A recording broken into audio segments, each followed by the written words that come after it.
If you want to check Wi-Fi and mobile data usage on POCO F8 Pro or POCO F8 Ultra, then in this case we need to open settings.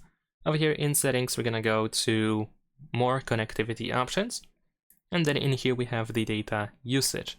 Now we have the list of apps and we can see how much data was used for specific apps, how much mobile data to be exact, and in this case I have SIM1 shown, but if you go to mobile networks and switch the data SIM to another one, so if you have two SIM cards and go back to the same settings, then you will see the usage of mobile data for SIM number 2.